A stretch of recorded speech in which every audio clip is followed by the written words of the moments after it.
I am coming to the end of week 3 of marathon training. And this morning, yet again, I am going to be going down to my basement to run on the treadmill for a 9-mile progression run.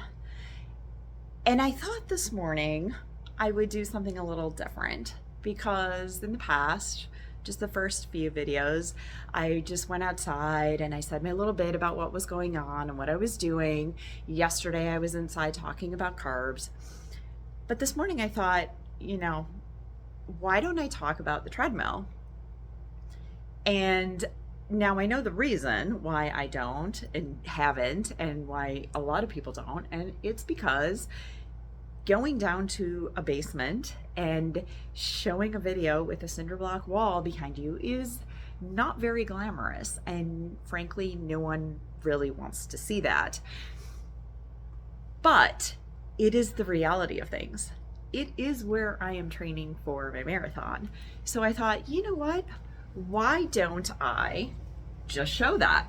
Show how unglamorous it is to actually train for a marathon in a basement when you've got cinder block walls and storage behind you and all the gobbledygook, but training is still happening. So here I am, not doing the winter weather outside, but doing the winter weather inside. So I run on my Nordic track. I love it because I love the program that it comes with, which is the iFit program. And what I love about that, if you're not familiar with it, or if you're in the market for a treadmill, is the iFit program you can set up your courses and run the actual race courses or routes that you want to run right there on your treadmill. You set it in Google Maps, just like you would do any other route, and then the treadmill runs the course for you. So if you're running up a hill, the treadmill will incline to that grade.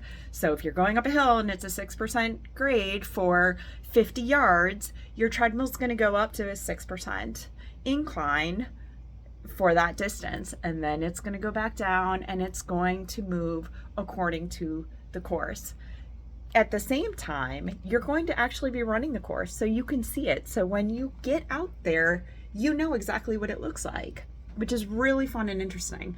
I loved it when I did New York. I've done it for Sugarloaf multiple times, and I set up the course. Let me show you really quick just what it looks like.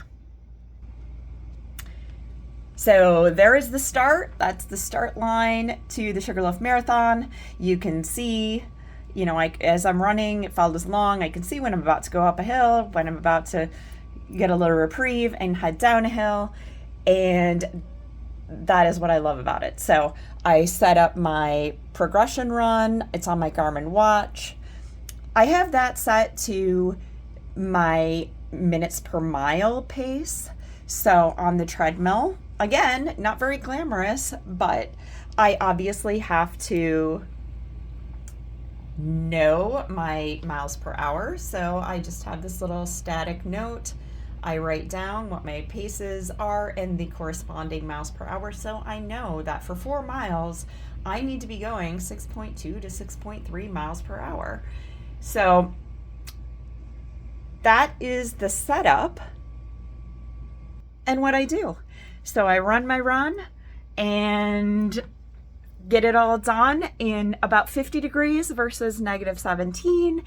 And that's how I train in the wintertime. So I just thought I'd take a couple minutes and say, you know what? Sometimes people are not doing anything really fancy. I mean, as you can see, I'm here with all my boxes and I'm going to run and I'm going to enjoy it and I'm going to train.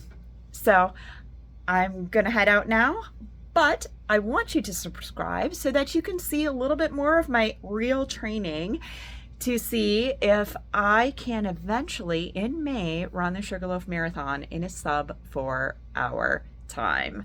So gotta run for now, but I'll see you in a couple days.